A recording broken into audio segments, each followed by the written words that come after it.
So it's enough for you to believe that Jesus Christ rose from the dead, but it's not enough to believe Eugene Carroll. I like the idea that he's wanting to balance the budget. He signed off on more debt-related spending overall, 8.4 trillion overall, 4.8 trillion non-COVID related, comparative to the Biden-Harris administration, 4.3 trillion overall, 2.2 trillion non-COVID related. He's not going to be able to balance the budget. He had no plans to be able to balance the budget. His policy would balance the budget less. It is going to be better to vote for Kamala Harris comparative to Donald Trump if you cared about fiscal responsibility and debt-related spending. It seems like you don't actually care about fiscal responsibility or debt-related spending, and that's why you voted for Donald Trump. Is it Everyone not within going to our piss off other countries to tariff every single one of them? Is it not going to piss off other countries to talk about annexing your allies like Canada and Greenland and Panama and literally owning Gaza after ethnically cleansing the Palestinian people? I think that is going to piss off a huge portion of the planet. Did you vote for Donald Trump? Yeah, I did. Why did you vote for Donald Trump? I basically voted for both Republicans and Donald Trump due to the my view of that over the past couple decades, especially in my state. Along with that is that Democrats have not managed my state and the federal government as well as I believe that they should have. Okay, can you name me a policy of Trump's that you like? I like the idea that he's wanting to balance the budget.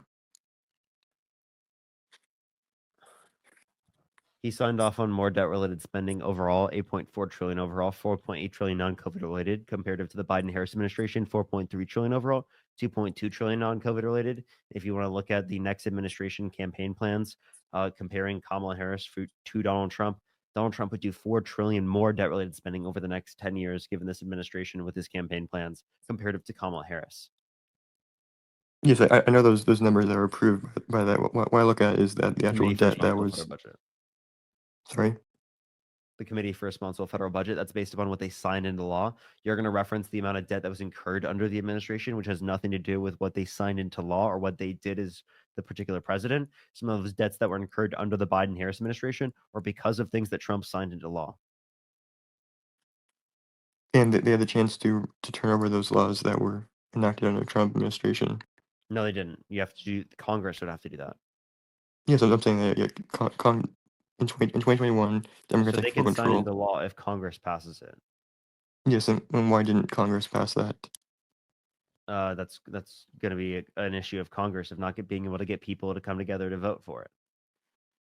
Yes, I'm saying both sides they want to spend too much, and Trump because spent we're more. yes, both want to spend more. Trump spent more.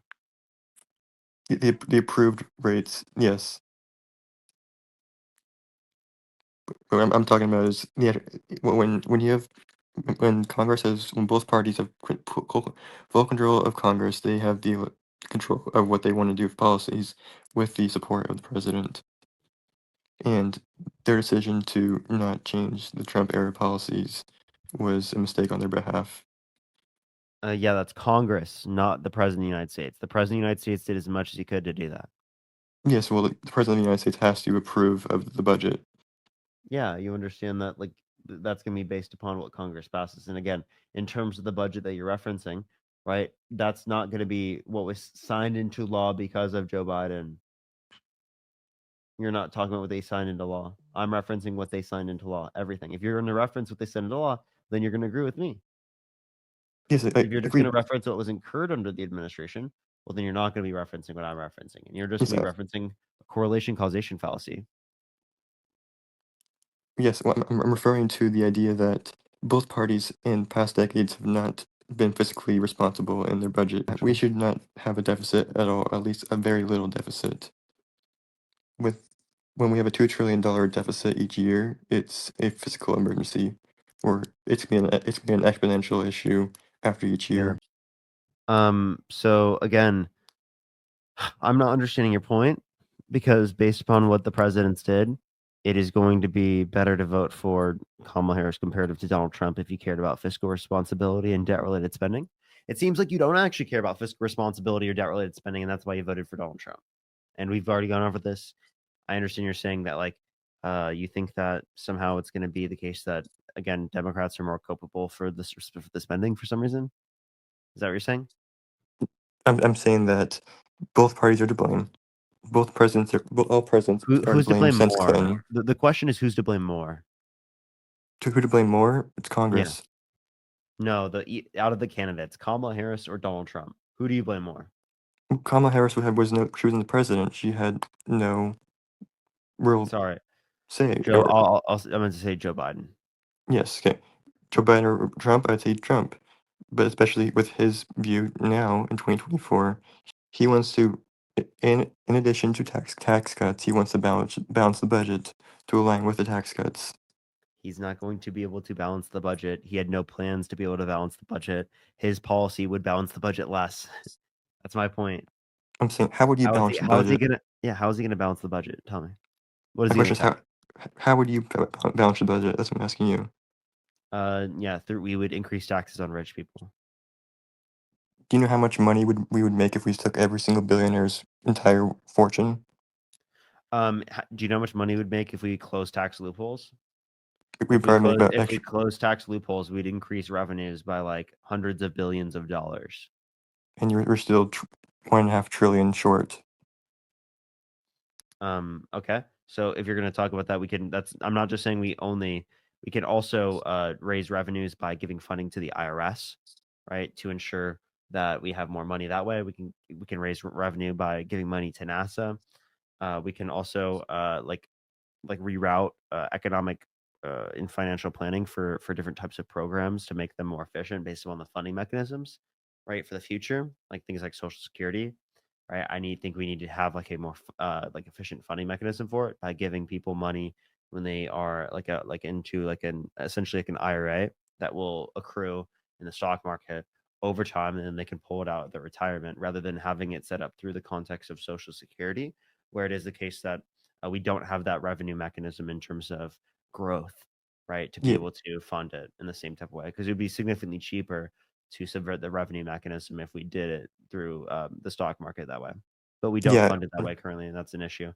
But we also want to ensure that everyone has access to it, where there's Republicans advocating to privatize it, right? Which would not ensure a baseline for everyone. So you want to assure a baseline, and you want an efficient revenue mechanism. That's the best way to do it. yeah. I'm saying like yes, and like going to Social Security, our current system, if we don't make change, our benefits won't be enough. And by 2032, the current benefits that Americans are buying in, and the current number of retirees that are claiming Social Security, So then we should advocate for more immigration so that we have more tax revenue, correct? So that we can it's pay for Social Security. well, there's plans to be able to extend it by like a couple decades more. Did you know that immigration would help us with our ability to pay for Social Security, for Medicare, and for Medicaid? Because Yes, immigrants have a higher labor force participation rate than natural born US citizens, meaning that they're going to be providing more to the economy than natural born US citizens. So if we have, again, yet less young people to be able to provide enough revenue in order to be able to take care of the increasing population that is older, well, then it is the case that we can increase the amount of younger people by allowing for immigration. yeah, and even if we import many workers, we're still gonna have the issue that we are having a decreasing birth rate, where no matter how many people we can bring in Yeah, for supporting our labor force, we're gonna be that's why screwed. exactly the immigration is the reason why that's how you keep population continuing to go up over time because of the dropping fertility rate. Yes, but like bringing in mass immigration, you're gonna cause those other countries to have issues themselves. So okay, so you're saying you care about the other countries that people are Yeah. coming from? Well, it's the choice of those people that they would like to move here. Yes, but like incentivizing that we should allow all these countries' citizens to move to the United States to help our Yeah. own. Uh, to, If they choose as they want to move to the United States and they have not committed violent crimes or bad crimes, I would love for them to be in the country. yes, like I don't have a problem with that. Of course the legal.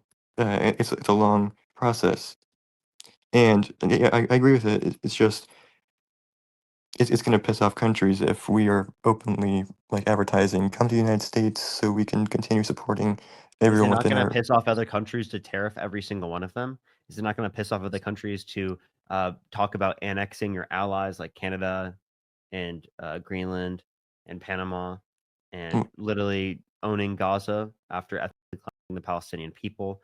I think that is going to piss off a huge portion of the planet.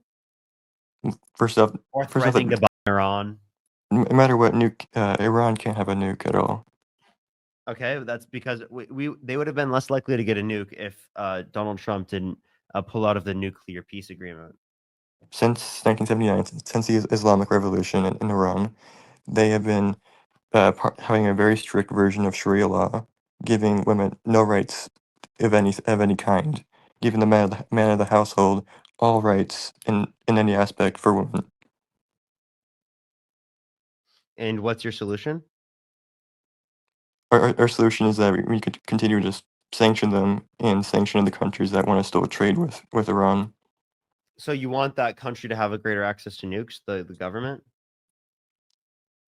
They won't be able to have access to nukes And if also now all you trade care is shut about off. and also now you care about women?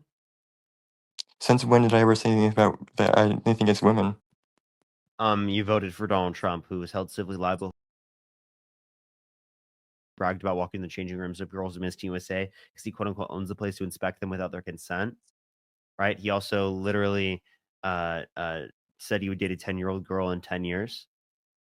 He also restricted women's access to abortion in this country in certain states, right? Because he left it up to the states, which in some states led to women who have been having restricted access to abortion, and in some women dying because of a restricted access to abortion, because doctors didn't know specifically when they could give care and when not, because Well, they didn't know whether or not they would lose their license.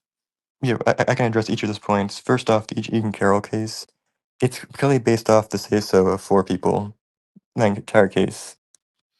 If someone has 4 women that have that are claiming that they've been by this person, who do you believe? The 4 women What, or the 1 man that the 4 lied? women weren't the ones that, sorry, the 4 women weren't the ones that, it was Egan Carroll, 2 of her friends, and then a psychologist of Egan Carroll. They're the ones that You're testified. also not referencing other women that were by Donald Trump that testified and talked about what happened to them. Yes, and the entire say-so is there's no, I wanna see, like, physical proof. Okay. So I have a question. If there's 26 women that have claimed that that this person has engaged in sexual misconduct towards them, right? Would you be like inclined to believe that this person is more likely to women? Possibly, like, Is that enough witnesses? Yeah, I mean, are you Christian? I'm a form of Judaism. Oh, so you believe in Judaism, or you're atheist now, or I'm a Muslim? form of Judaism, which I believe both in the traditions of the Torah, whilst I believe that Jesus is the Messiah. Oh, okay. So then you are Christian. Kinda, sorta, yes, but Christians don't still You do you believe celebrate. that Jesus rose from the dead? Yes. Why? Some beliefs is that he actually had heat stroke from his No, injuries. no. Why do you believe that he rose from the dead? What evidence do you have for that? Scripture. Oh, and what does Scripture say? Scripture says that 3 days after his death, he rose from the dead, And what was the evidence that Scripture listed? in the form of eyewitnesses. How many? I think 3? So 3 eyewitnesses is not enough? There's a difference between theology and trying to trying to civilly. Oh, okay. Okay, that's interesting. So it's enough for you to believe that Jesus Christ rose from the dead, but it's not enough to believe Eugene Carroll or Okay, the victims who have been assassinated by Donald Trump.